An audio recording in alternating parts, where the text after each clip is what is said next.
Captain Sarah Chen had been monitoring galactic communications for 12 years, and she had never heard anything like this. The usual chatter from 1,000 worlds, trade negotiations, diplomatic channels, even the background hum of civilian transmissions had simply stopped. "Run the diagnostic again," she ordered, her voice cutting through the tense atmosphere of the bridge aboard the human research vessel, Persistence.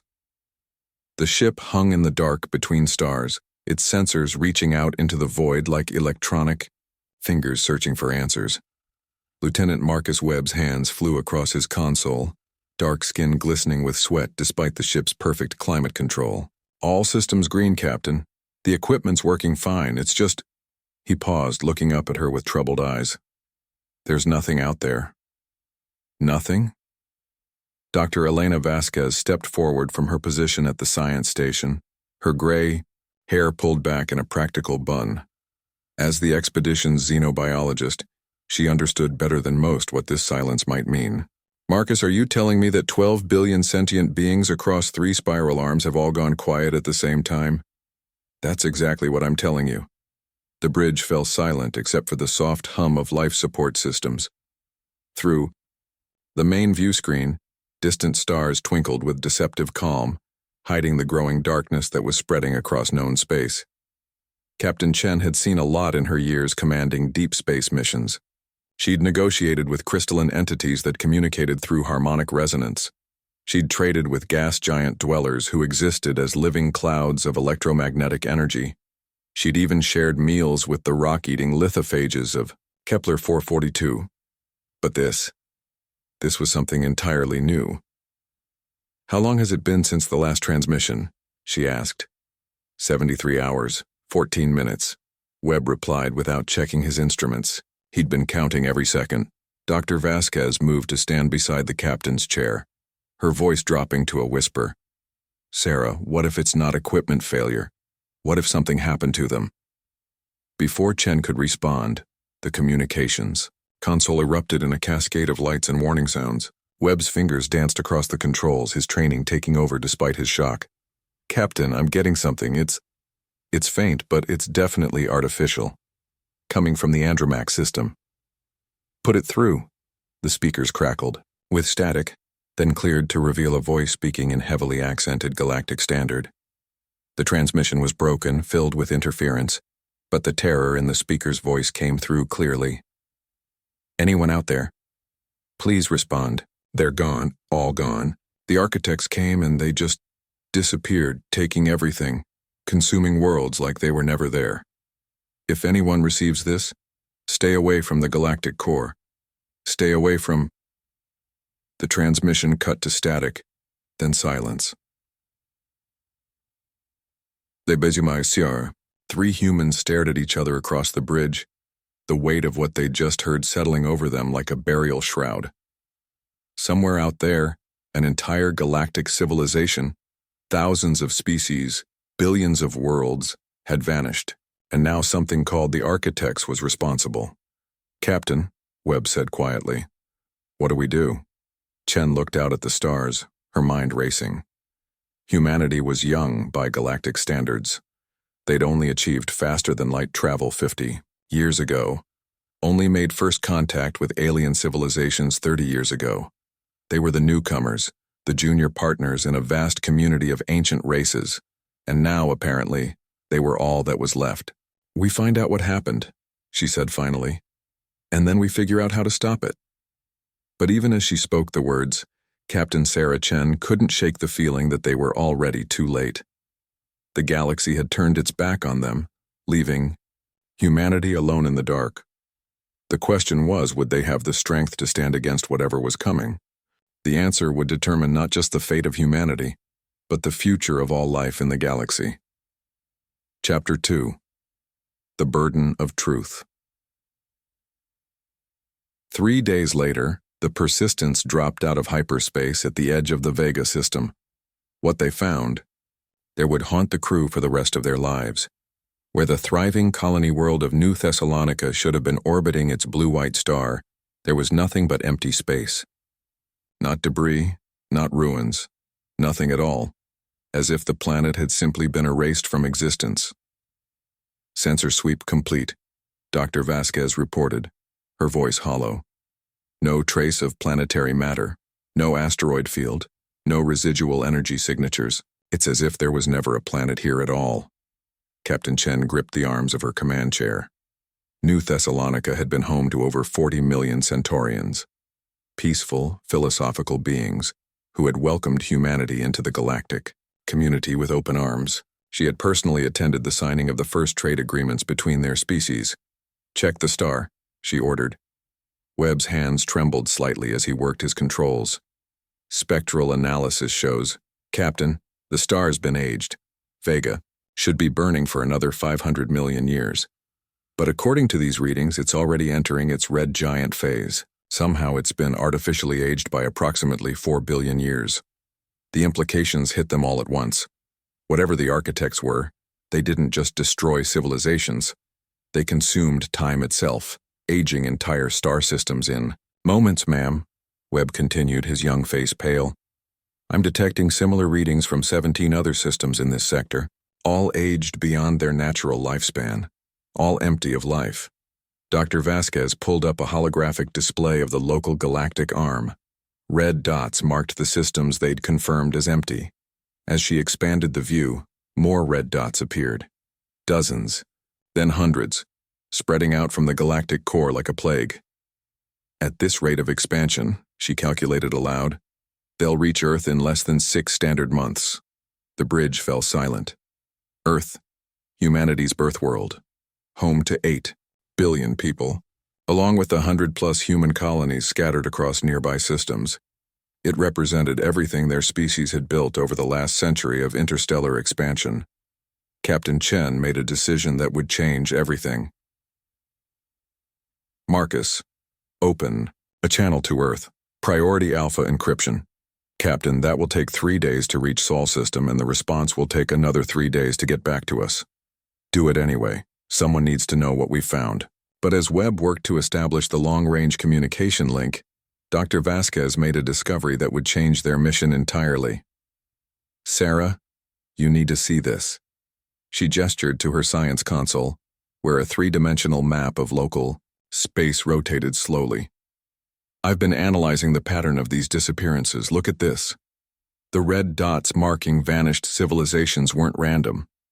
They formed a clear pattern, a spiral moving outward from the galactic core, but with notable gaps. "They're avoiding something," Chen realized. "Exactly, and look at what they're avoiding." Vasquez highlighted several star systems in blue. These are all systems with high concentrations of radioactive elements.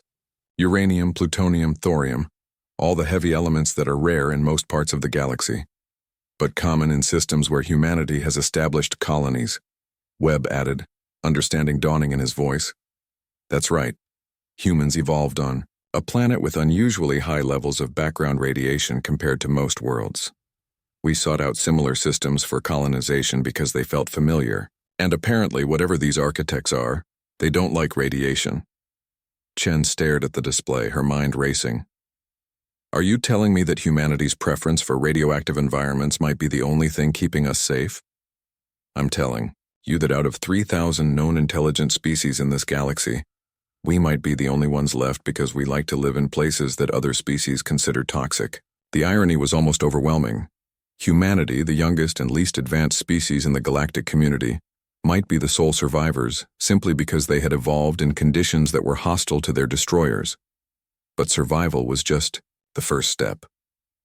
As Captain Chen looked at the spreading wave of destruction moving toward human space, she knew they had a choice to make. They could run, trying to stay ahead of the advancing architects. They could hide, hoping their radioactive shields would continue to protect them. Or they could fight. "Marcus, add this to the message to Earth," she said, her voice gaining strength with each word. "Tell them we've found something. Tell them we might be all that's left. And tell them we're not running." Webb looked up from his console. "Captain, with respect, what can we possibly do against something that can destroy entire star systems?" Chen smiled, and there was something fierce in her expression. "We're going to do what humans have always done when faced with impossible odds, Marcus. We're going to be too stubborn to give up. too stupid to know when we're beaten, and too damned ornery to go quietly into the night. She turned to address the entire bridge crew. The galaxy turned its back on itself when it let these architects spread unchallenged. But humanity? We stand by our friends even when they're gone. We honor our debts even when there's no one left to collect them. And we don't abandon our neighbors, even when our neighbors are nothing but empty space. The crew straightened, responding to the certainty in their captain's voice. "We're going to the Galactic core," Chen announced.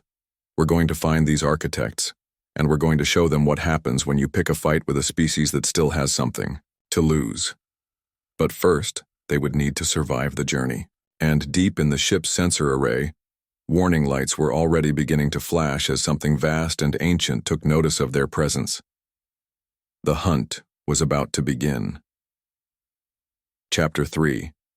The Price of Defiance. The Persistence had been running, silent for 8 hours when the architects found them. It started as a whisper on the edge of their sensors, a distortion in space-time so subtle that Dr. Vasquez almost missed it. Then the distortion grew, and with it came a sound that had no right to exist in the vacuum of space. "Cut engines," Captain Chen ordered. "All stop." The ship went dark except for minimal life support and passive sensors. In the oppressive silence that followed, they could hear it clearly through the hull, a low, thrumming vibration that seemed to come from everywhere at once. "It's beautiful," whispered Ensign Amy Rodriguez from the navigation station. The young officer's eyes had gone, wide, reflecting strange lights that weren't coming from any of the ship's displays. "Amy!" Dr. Vasquez snapped, breaking the ensign from whatever trance had begun to take hold. "Don't listen to it. Whatever that sound is, it's not natural." Through the main view screen, space itself began to change. Stars shifted position, their light bending as reality warped around something massive approaching from the direction of the galactic core. The distortion was beautiful in its impossibility, like looking at the universe through a prism that revealed colors that had no names. Then they saw it. The architect ship, if it could be called a ship, was less a vessel than a force of nature. It stretched across space like a living shadow, its surface shifting between dimensions that human eyes couldn't quite process. Parts of it seemed to exist in folded space, appearing to be simultaneously near and impossibly distant. "How big is that thing?" Webb asked, his voice barely above a whisper. Dr. Vasquez checked her instruments, then checked them again. "According to sensors, it's approximately 300 kilometers long, but the gravitational readings suggest it has the mass of a small moon. That's impossible. So is everything else we've seen in the last week." The architect vessel pulsed with internal light, and suddenly, the Persistence's communications array came alive with signals. But these weren't random transmissions. They were voices, thousands of them all speaking at once in languages from across the galaxy. "Please, help us. They took our children first. The light. It burns, but we cannot die. We tried to run." Captain Chen felt ice form in her stomach as understanding dawned. Those are the voices of the missing civilizations. They're still alive in there. The bridge crew stared in horror at the readings scrolling across their screens. The architect ship wasn't just a vessel. It was a prison, containing the consciousness of every being it had consumed. Billions of minds, trapped in an existence beyond death or freedom. "Ma'am," Webb said urgently, "they're scanning us. Active sensors extremely powerful. Can they detect us?" "I don't think so. The radioactive isotopes in our hull plating are interfering with their scans, but..." The scan intensified, and suddenly, every human aboard the Persistence could hear something else in their minds. A voice speaking in perfect English, though no words came through the ship's communication system. "Interesting. You are not like the others." Captain Chen stood slowly, feeling the weight of alien attention focused entirely on her. "I am Captain Sarah Chen of the human starship Persistence. Who are you, and why have you destroyed these civilizations?" "I'm the gardener. We are the architects of reality. We tend the garden of existence, pruning away the excess so that true beauty may flourish. You call genocide gardening? We call it necessity. Life spreads like a virus, consuming resources, creating chaos, destroying the elegant patterns that should define existence. We restore order. Dr. Vasquez stepped forward, her scientific curiosity overcoming her fear. But you don't destroy them. You keep them alive. Why? Death is wasteful. Their energy, their experiences, their accumulated knowledge, all of this serves our purpose. They become part of something greater than they could ever achieve individually. Part of your prison, you mean? Chen shot back. Part of our transcendence. The architect's ship moved closer, and now they could see details of its impossible structure. What they had taken for surface features were actually vast chambers filled with swirling lights. Each light a captured consciousness, billions of beings existing in a state somewhere between life and death. You interest us, humans. Your species. You're different. Crude, perhaps, but possessing a quality we have not encountered before. And what quality is that? Defiance. The word hung in the air like a challenge.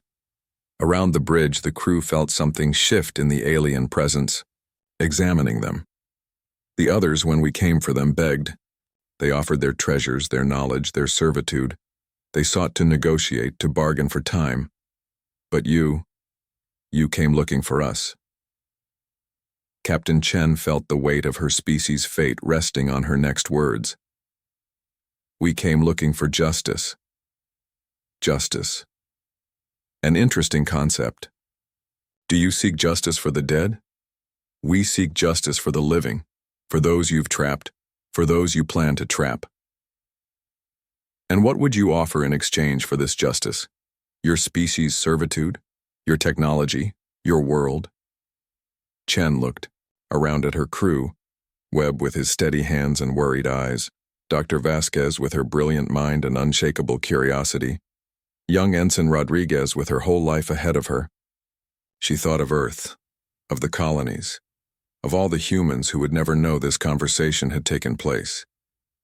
We offer ourselves, she said finally, but not as prisoners, as opponents. The presence in their minds paused, and for a moment, the only sound was the thrumming of the architect vessel. You would fight us? Your species possesses no weapons that could harm us. Your technology is millennia behind our own. Your numbers are insignificant compared to the civilizations we have already absorbed.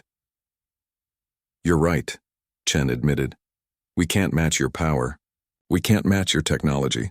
We probably can't even understand what you really are. She paused, then continued with growing confidence. But we can do something none of those other species could do. And what is that? We can be enough of a pain in the ass to make you regret ever hearing the word human. The silence that followed was profound. Then, impossibly, something that might have been laughter echoed through their minds. Very well, Captain Sarah Chen. You offer an intriguing proposition. We will observe your species' attempts at resistance. When you fail, and you will fail, you will join the others in our embrace. But until that moment, you may struggle as you wish. Consider it entertainment. The architect's ship began to withdraw, space-time unfolding around it as it prepared to return to whatever dimension it called home. We give your species one of your years to prepare. Use this time to gather your strength, your weapons, your hope. It will make your eventual surrender that much more satisfying. And then it was gone, leaving the persistence alone in normal space, surrounded by empty star systems and the echo of billions of trapped voices. Captain Chen sank into her command chair, exhaustion hitting her like a physical blow. They had just declared war on beings that treated star systems like garden plots. They had 1 year to prepare for a conflict they couldn't possibly win. But they were alive. Humanity was alive, and for the first time since this nightmare began, they had something that all those other civilizations had lacked. They had a chance. Marcus, she said wearily, send a message to Earth. Tell them we've made contact with the enemy. Tell them We've got 1 year to figure out how to kill gods. And if we can't? Webb asked. Chen smiled, and there was something wild and determined in her expression. Then we'll make them remember us. Every human ship, every human world, every human life. We'll make sure that when they absorb us into their collective, we'll be the most troublesome prisoners they've ever taken. We'll be their worst nightmare, Dr. Vasquez added, understanding beginning to dawn in her eyes. Exactly. The galaxy turned its back when these architects came calling. But humanity? Chen stood up, her fatigue forgotten. We're going to stand by our friends, all of them, even the ones who are already gone. The war for the galaxy's soul was about to begin, and against all logic, all probability, all reasonable expectation, humanity was ready to fight. The question was no longer whether they could win. The question was whether they could lose in a way that mattered. Chapter 4. The Long Game. 6 months later. The human fleet that gathered at the edge of the Sol system was unlike anything that had ever existed in galactic history. Not because of its size, a mere 300 ships against an enemy that consumed star systems. Not because of its weapons, hastily retrofitted mining lasers and improvised missile arrays that were laughably primitive by galactic standards. It was unlike anything in galactic history because every single ship was crewed by volunteers who knew they were going to die. Admiral Chen, she'd been promoted after her report reached Earth, stood on the bridge of the flagship Defiance, watching the final ships take their positions. The past 6 months had been the most productive in human history. When faced with extinction, humanity had done what it always did best. It had gotten creative. Dr. Vasquez, now Chief Science Officer for the entire fleet, approached with her final report. In the months since their encounter with the architects, she had aged visibly, her hair now completely white, but her eyes still held the fire of discovery. Sarah, we're as ready as we're going to be. Give me the rundown one more time. Vasquez activated her tablet, displaying the fruit of humanity's desperate innovation.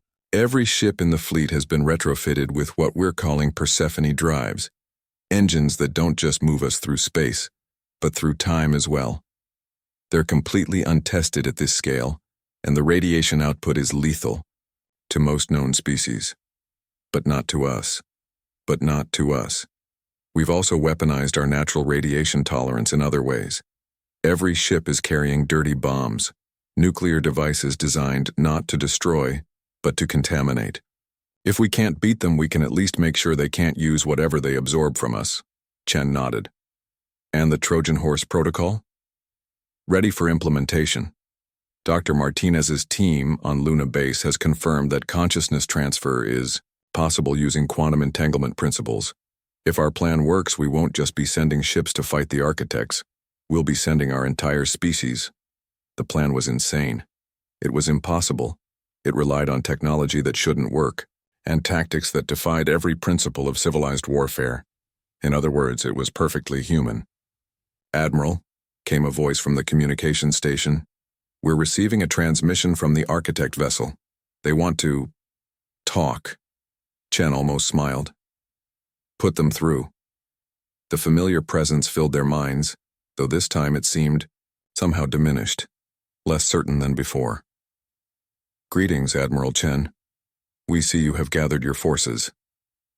We have. Are you ready to surrender? The mental laughter was weaker than before. Your species continues to amuse us. You know you cannot win. Maybe not. But we're going to try anyway. That's what humans do. We have observed your preparations. Your weapons are crude. Your ships are fragile. Your tactics are unconventional. Thank you. It was not meant as a compliment. We'll take what we can get. There was a pause, and when the architect spoke again, something had changed in its mental voice. We have encountered 47,000 species across 12 galaxies. All of them, when faced with absorption, made the same choice. They sought to preserve what they could, to save who they could, to buy time for negotiation or escape. Sounds reasonable. You are the first species to choose total war. Chen felt the weight of those words. Around her, the bridge crew continued their preparations, checking weapon systems and running final diagnostics on equipment that might not work, and probably wouldn't save them. "Here's the thing," she said finally. "You've been thinking about this all wrong. You keep calling it absorption, like you're offering those civilizations a chance to join something greater. But that's not what you're doing." "Is it?" "Explain." "You're not absorbing them, you're digesting them, breaking them down into something you can use, keeping just enough of their original selves intact to power your machines. You're not gardeners, you're parasites." The mental presence recoiled slightly. "We are the architects of a better reality." "No, you're the architects of a dead reality. You consume life and call it transcendence. You murder civilizations and call it art. You've been doing this for so long that you've forgotten what you're actually destroying." "And what is that?" "Hope." Chen activated the fleet-wide communication system, and her voice carried to every human ship in the formation. "All ships, this is Admiral Chen. You know why we're here. You know what we're fighting for. Not for victory. We probably can't win. Not for survival. Most of us won't. We're fighting for the simple principle that some things are worth standing up for, even when you're standing alone." She paused, looking out at the assembled fleet. Humanity's children, ready to die for people they'd never met from species they'd never seen. The galaxy turned its back when the architects came. Every civilization chose surrender over resistance, safety over sacrifice. They made the reasonable choice, the smart choice, the choice that got them turned into living batteries in a cosmic horror show. But we're not reasonable, we're not smart, we're human, and that means when someone threatens our friends, we don't run. When someone hurts our family, we don't hide. When someone tries to turn us into their playthings, we show them exactly why that's a bad idea. The cheers that echoed across the communication channels were fierce and wild and utterly unafraid. "All ships, prepare for jump. Target. Architect. Home system. Let's go remind these gardeners what happens when you pick a fight with weeds."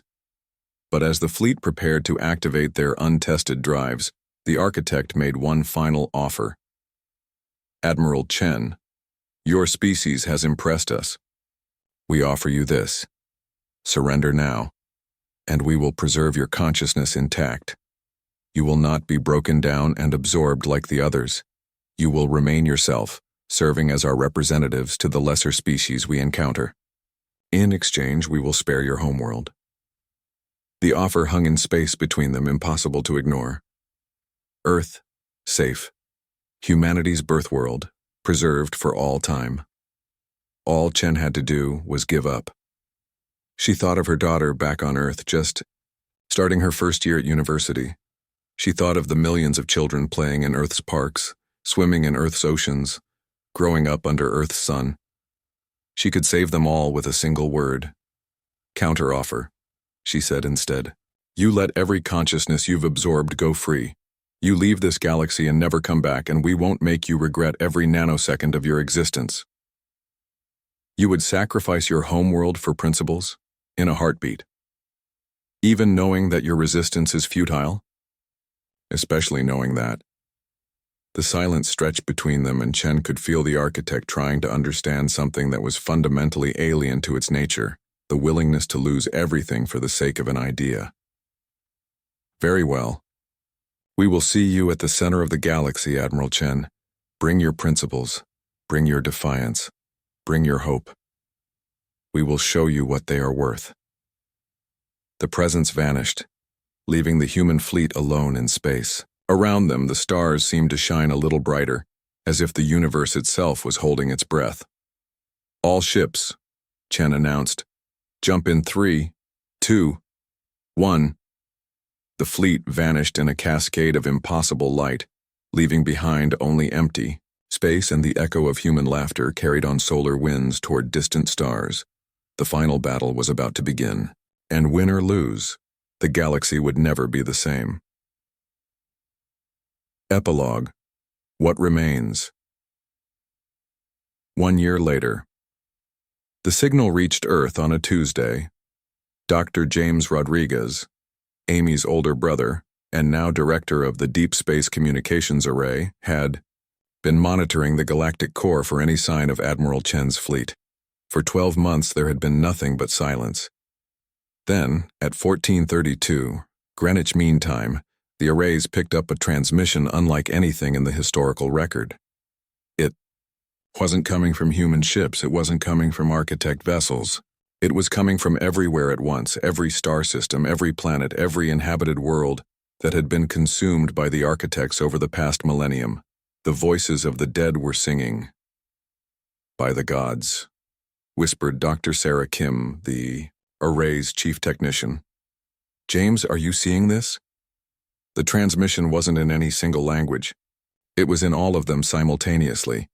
Thousands of alien tongues speaking in perfect harmony, their words translating automatically in the minds of anyone who heard them. "We are free. The chains are broken. The gardeners have become the garden." Rodriguez's hands shook as he worked to boost the signal strength. "Sarah, get me Earth Command, get me the President, get me everyone." But the transmission wasn't finished. "We sing the song of the small species who stood alone. We remember the young race who chose to fight. We honor the humans who showed us that death is preferable to slavery. The architects are no more.